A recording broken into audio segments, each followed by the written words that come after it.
ఇప్పుడు టమోటా రసం చేసేది ఎలాగో చూద్దాం. ఇలా టమోటాలను కలిపి పెట్టుకోవాలి. ఇలా కలిపి పెట్టుకున్న తర్వాత ఏం చేయాలో చూద్దాం.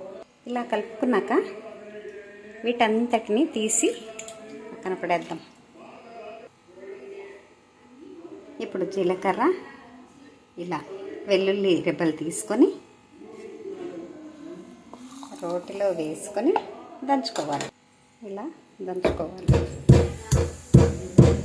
ఇలా కలిపి పెట్టుకున్న దానిలో రసం పౌడర్ వేయాలి.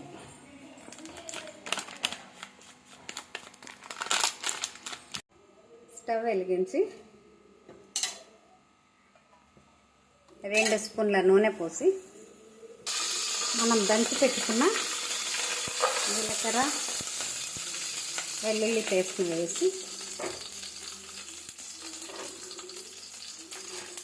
కొంచెం కరివేపాకు వేసి వేగిన తర్వాత మనం కలిపి పెట్టుకున్న ఈ రసం పౌడర్ను అందులో పోద్దాం. వేగింది కదండి, వీటిని పోద్దాం.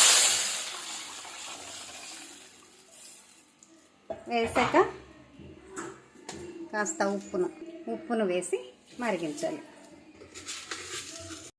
చూడండి రసం ఎలా పొంగుతుందో. ఆఫ్ చేసుకుందాం. టమోటా రసం రెడీ అయిపోయిందండి.